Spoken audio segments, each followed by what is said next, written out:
آپ سن رہے ہیں القمر سائبر ورلڈ کی اسلامک آواز۔ تو ایک ہیرو ہونڈا اور 1,00,000 روپیے پر بیچ دیا، لے جا لے جا۔ اس گدھے کی اتنی ہی قیمت ہے، لے جا۔ اور کیا غضب کی مائیں ہیں صاحب، بیٹا بیچنے کے بعد کہتی ہے کہ میرے بیٹے کی قسمت پھوٹ گئی،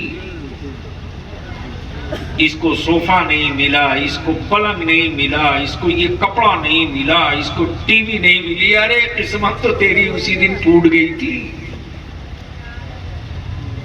جس دن تم نے بیٹا تو پیدا کیا، ایمان والا نہ بنا سکا۔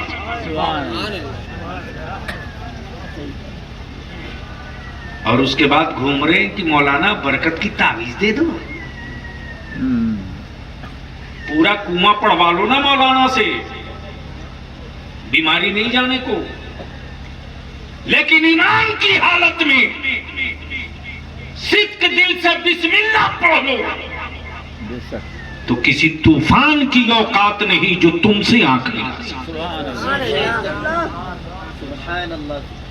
مولانا دیکھتے رہا کہ دل کا جوڑ کر کیا محل بنائی صاحب، اور جب اس کا محل تیار ہو گیا، بچے اس کے ہو گئے، تو وہی پھدی چڑیا کہتی ہے آندھیوں آؤ، طوفانوں آؤ، ہواؤں آؤ، اب مجھے کوئی غم نہیں، اس لیے کہ میرے مرنے کے بعد میری نسل ختم نہیں ہوگی، میں نے مرنے سے پہلے اپنی نسلوں کو زندہ رکھنے کا انتظام کر دیا۔ اب اگر آپ چاہتے ہیں کہ مرنے سے پہلے اپنی نسلوں کا انتظام کر لیں تو اللہ کے واسطے یہ کون سا گاؤں ہے؟ لوہنی۔ دیکھو ایک بات تو پکڑوں سے اٹھے گا، ٹھیک ہے؟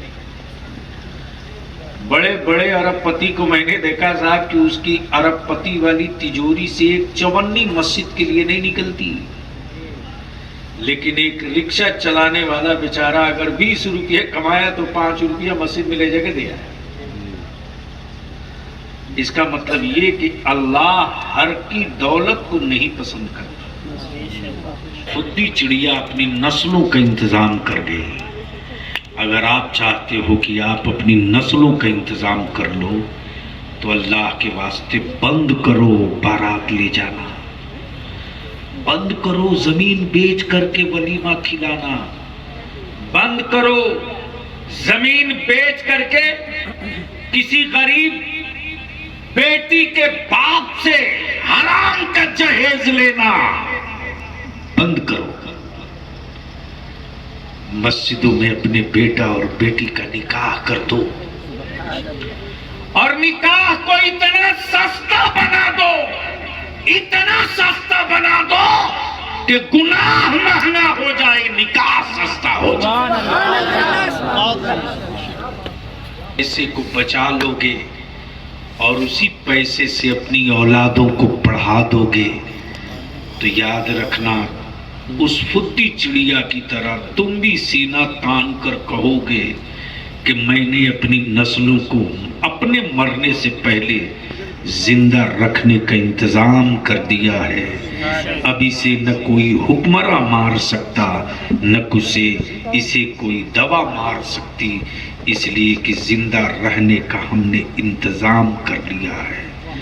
تو سب سے بڑی کے لوگ نکلے، لوگ تمہارے گھر کی، تمہارے گاؤں کی لوہنی کی بچیوں کی تہذیب، تعلیم، شائستگی، حیا، پردہ، شرم دیکھنے کے بعد کہیں رشتہ کرنا ہے تو اسی گاؤں میں کرنا ہے، اس لیے کہ بچیاں تو ہر گاؤں میں مل جاتی ہیں، سیدہ فاطمہ کی کنیز اس گاؤں میں ملتی ہے۔ اگر یہ کرنے میں کامیاب ہو گئے تو یاد رکھنا تمہاری نسلوں کو دنیا کی کوئی طاقت نہیں مار سکتی۔ اللہ رب ذوالجلال عمل